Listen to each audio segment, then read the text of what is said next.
Em nome do Pai, e do Filho, e do Espírito Santo. Amém. Espírito Santo, nos conduza nessa oração, nos dando a graça do entendimento da palavra do Senhor e a docilidade de acolhê-la em nosso coração. Nossa Lex Divina, Mateus 11, de 25 a 27.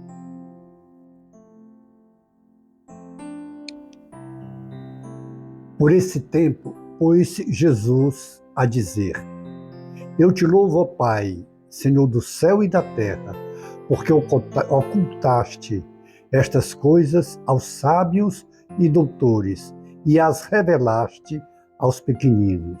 Sim, Pai, porque assim foi do teu agrado. Tudo me foi entregue por meu Pai, e ninguém conhece o Filho senão o Pai, e ninguém conhece o Pai senão o Filho, e aquele a quem o Filho o quiser revelar. Palavra da salvação. Glória a vós, Senhor.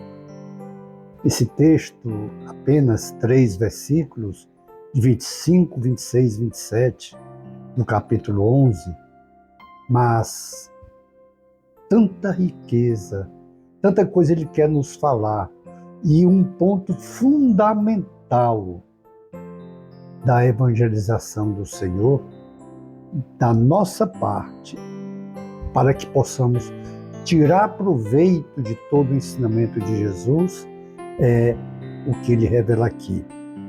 Eu te louvo, ó Pai, Senhor do céu e da terra, porque ocultaste essas coisas aos sábios e doutores e revelaste aos pequeninos.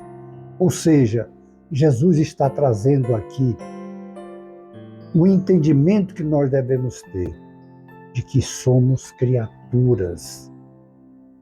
Criados, é bem verdade, à imagem e semelhança de Deus, mas criadas por Deus, portanto, somos criatura. E entre o Criador e a criatura há uma distância muito grande.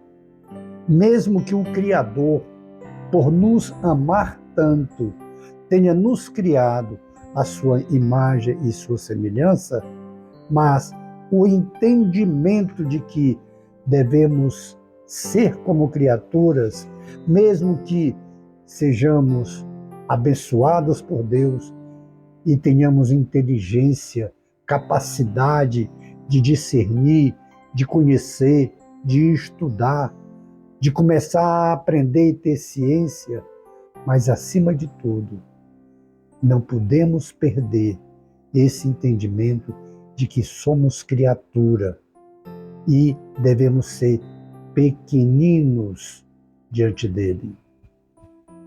Jesus diz claramente que louva e bendiz ao Pai, porque ele ocultou essas coisas aos sábios e doutores.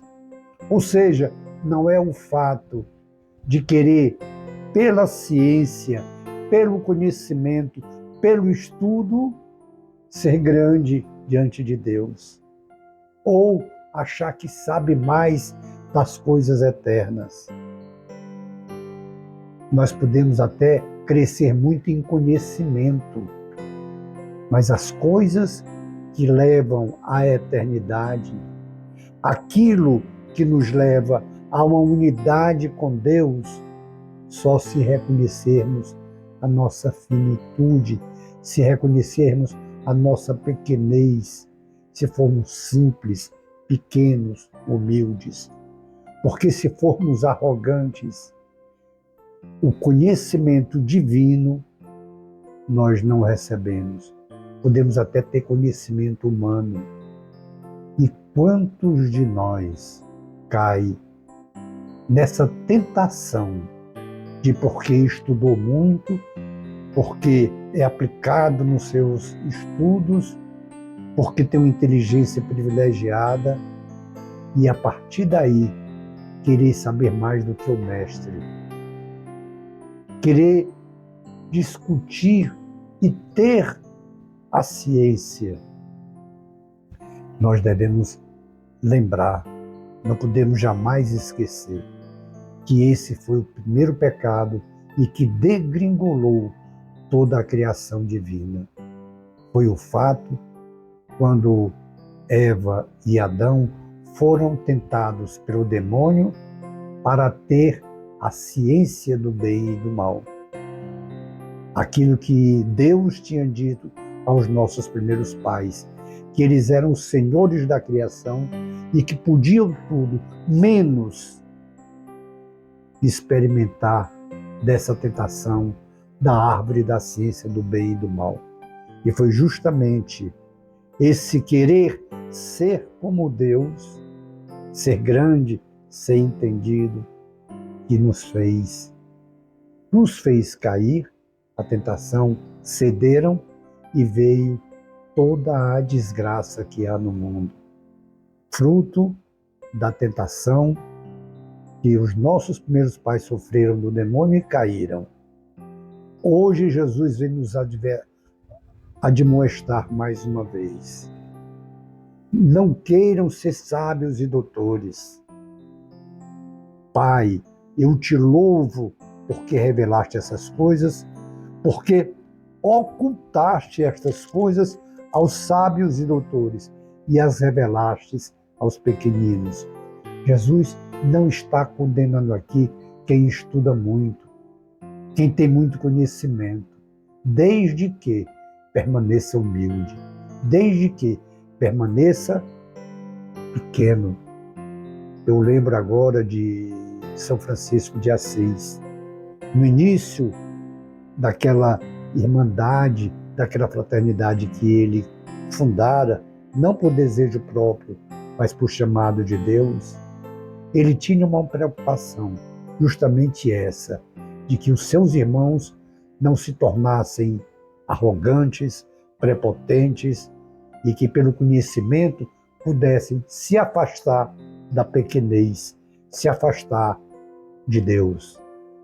E Santo Antônio, que inicialmente de Lisboa, depois vai para Pádua, que era agustiniano, e aí ele, quando tem a experiência da vida dos franciscanos, ele pede para ser admitido lá na ordem franciscana, e Antônio, muito sábio, inteligente, culto, de uma cultura muito grande, de um conhecimento muito grande, mas continuou simples, sábio e pequeno.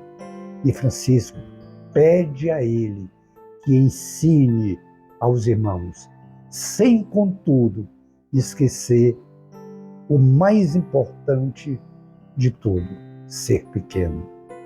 Então, Francisco de Assis, já assimilando esse texto aqui, ele fala com aquele que ele chamava de meu bispo, dada a cultura, o conhecimento, mas a simplicidade e a pequenez de Antônio.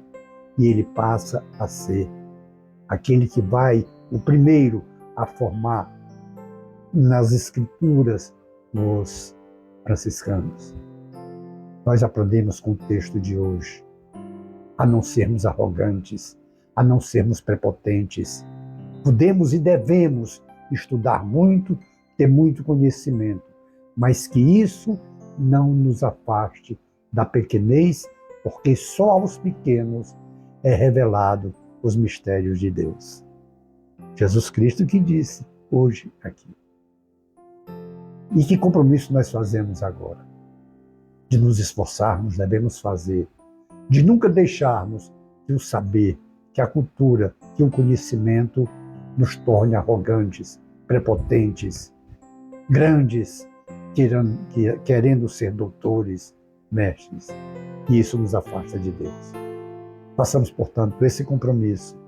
Depois, contemplemos as maravilhas do Senhor em nossas vidas. Glória ao Pai, ao Filho e ao Espírito Santo, como era no princípio, agora e sempre. Amém.